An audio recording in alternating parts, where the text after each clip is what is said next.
what's up, Skullbalger with Imagination Creation Films, and today we're talking about these, the Kinefinity Eagle EVFs and SDI, and now HDMI, and well, it looks like the eyes have it.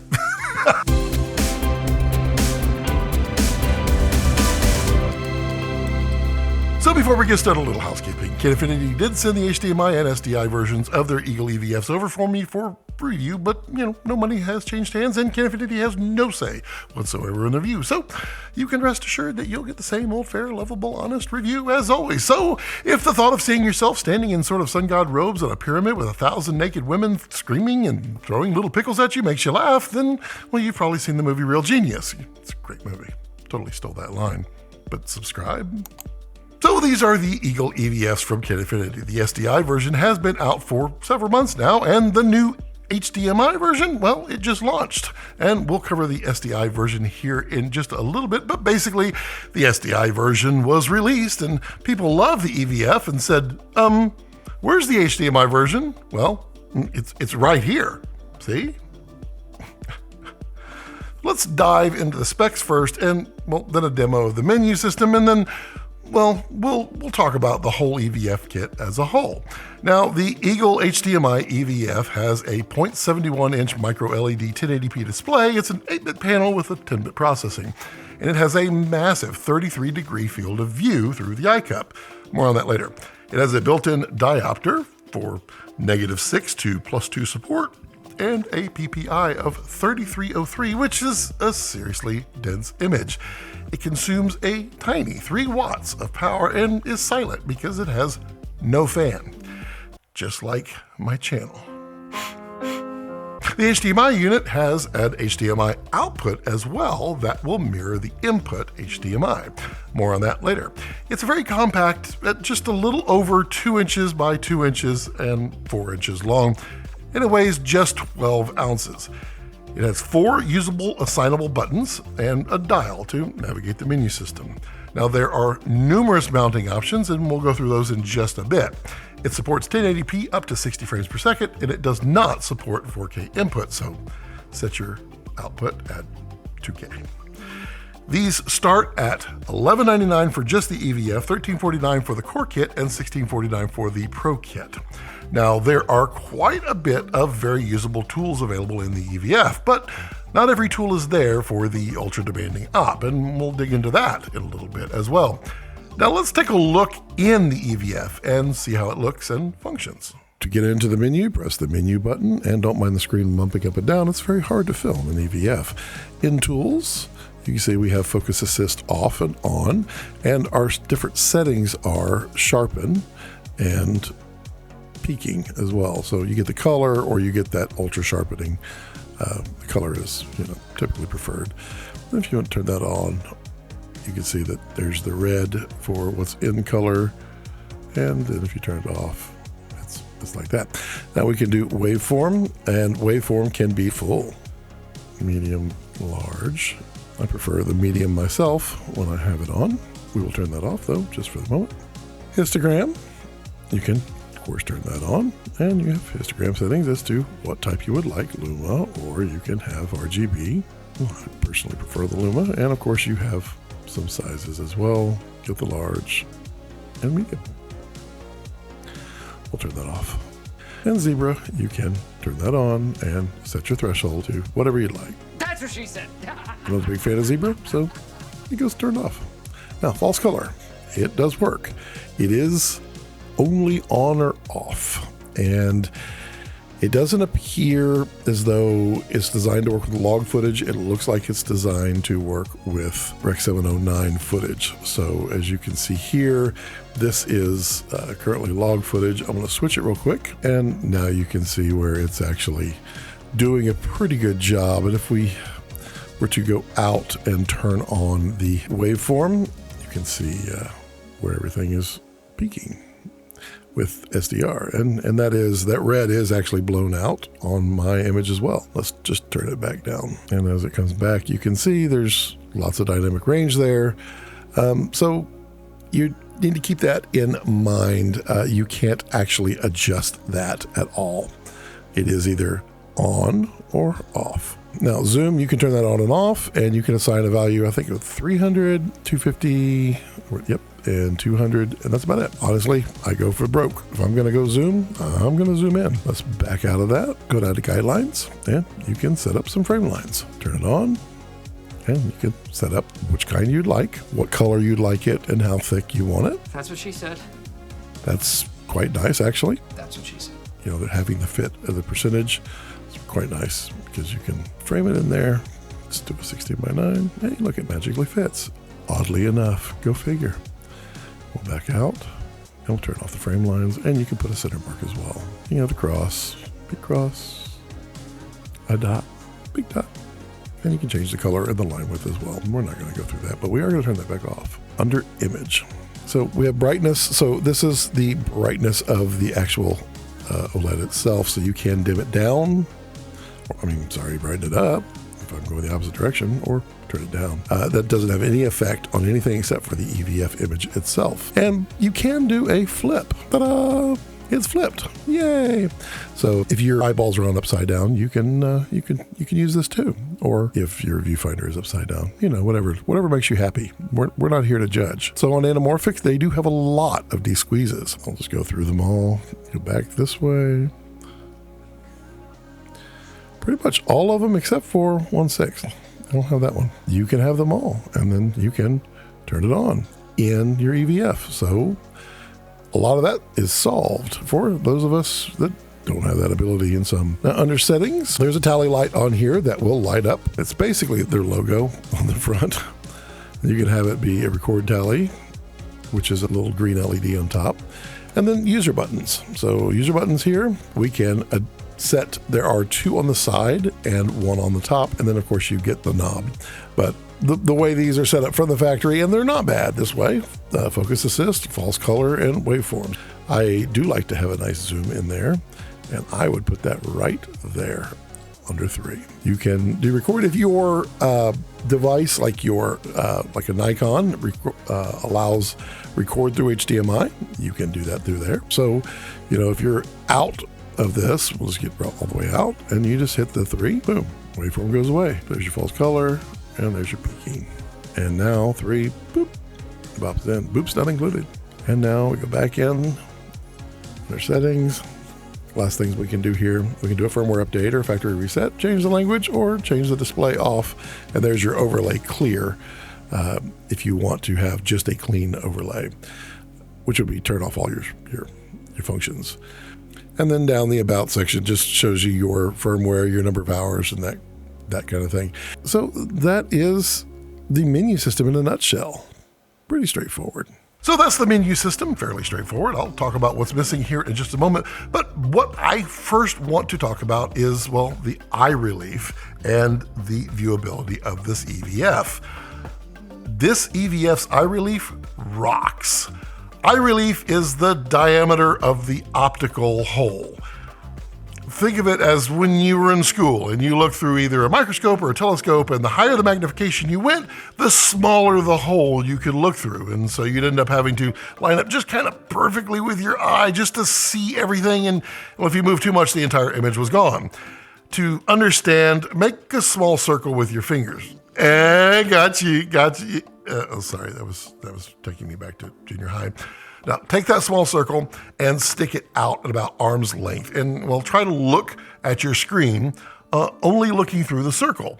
Well, it's a very small eye relief, and you have to move your head all around to see the entire screen, and well, you can't really see all of it. Sadly, there are quite a few EVFs that have small eye relief, and it's a real problem. Now, they're not exactly that bad, but pretty small. Now, move your circle all the way to your eye and look at your screen. Now, put your other hand up to your other eye. Now you have cool binoculars. Sorry, that kind of taking me back to elementary school. Seriously, if you place your circle up to your eye and look at your screen, you can see all of it easily. And well, that's almost the level of eye relief that this EVF has. It's kind of incredible. The optics are very good and very clear. I can find no real fault with the optics. With the adjustable diopter, you can see with your glasses off, or you can adjust for when your close-up vision isn't quite what it used to be back in junior high. I'm not saying I'm old, but by golly, there's a ton of people who seem to call me old. Really, I'm not that old.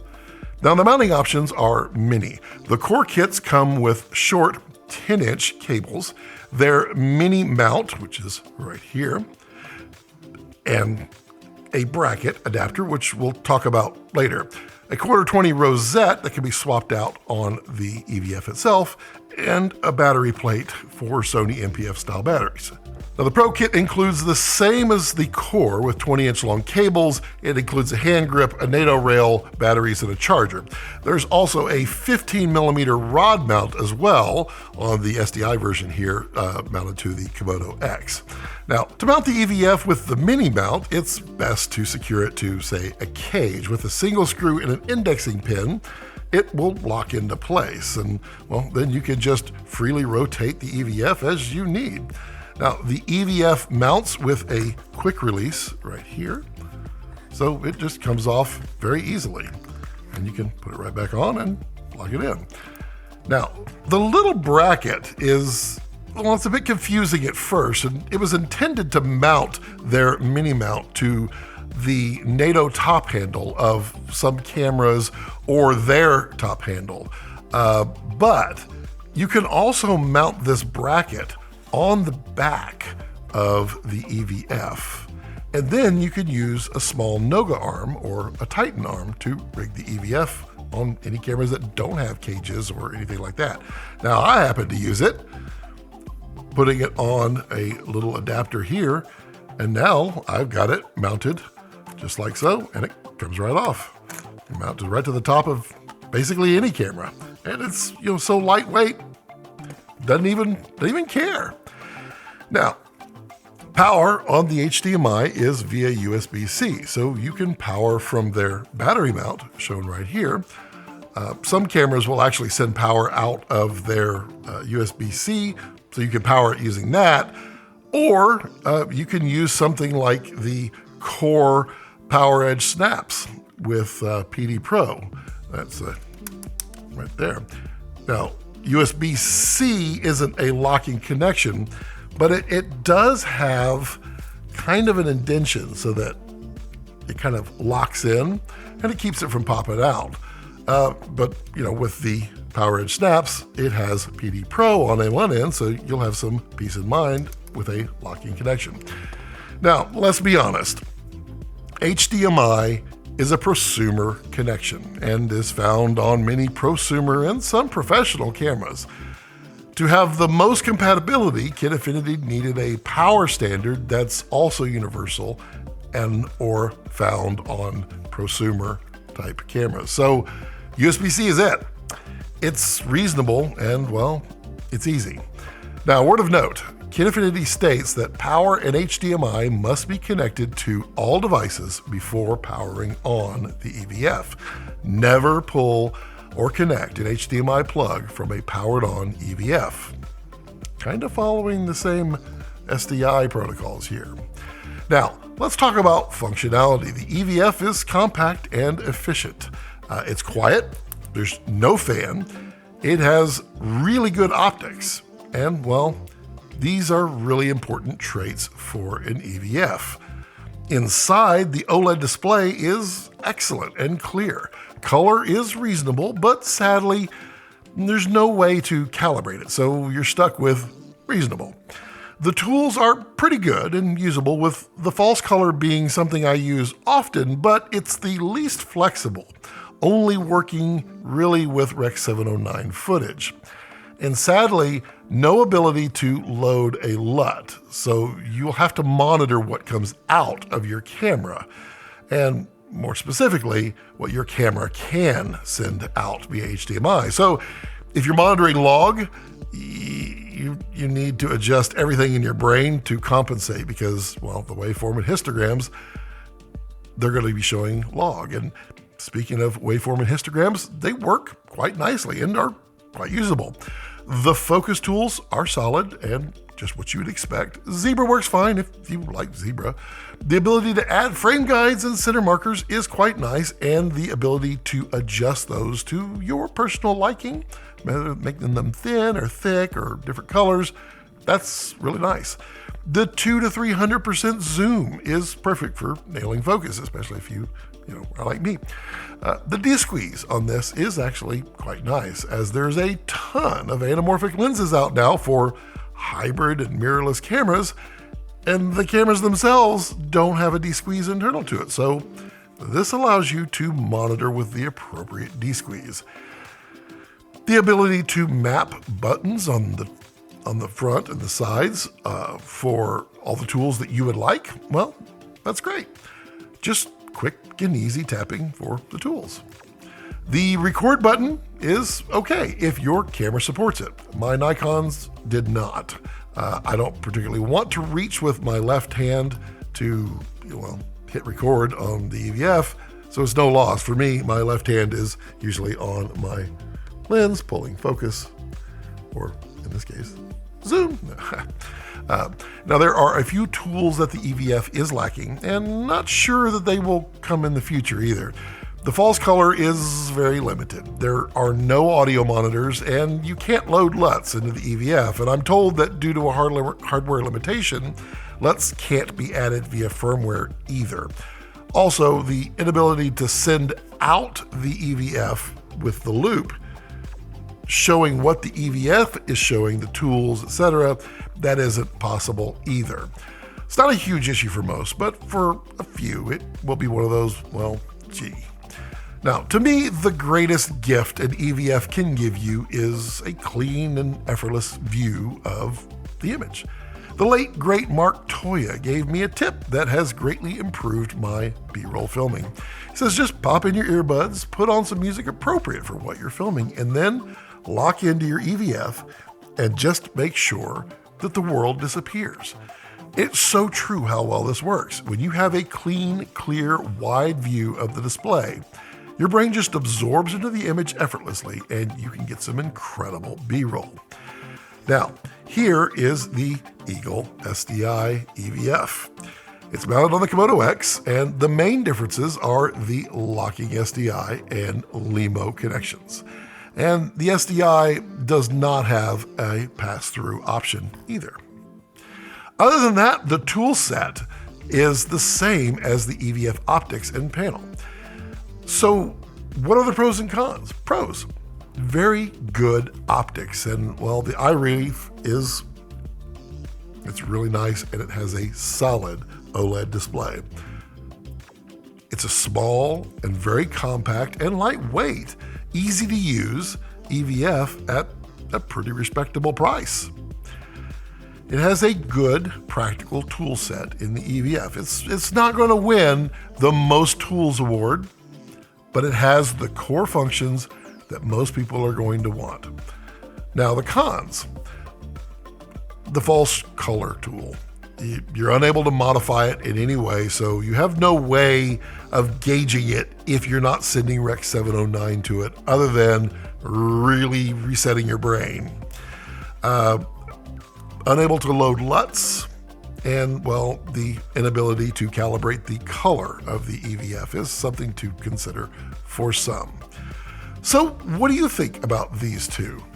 Let me know in the comment section down below what you think. I'd love to know your thoughts. And well, remember to like and subscribe and support the channel by purchasing through any of the affiliate links below. But please disable your ad blocker and uninstall Honey, and honestly go back and rethink your life if you chose Honey. I'm just kidding. If you're going to use my affiliate links, please disable those, because ad blockers and Honey prevent me from getting the tiny credit that I get from affiliate sales, and they make Rex sad because he doesn't get any treats.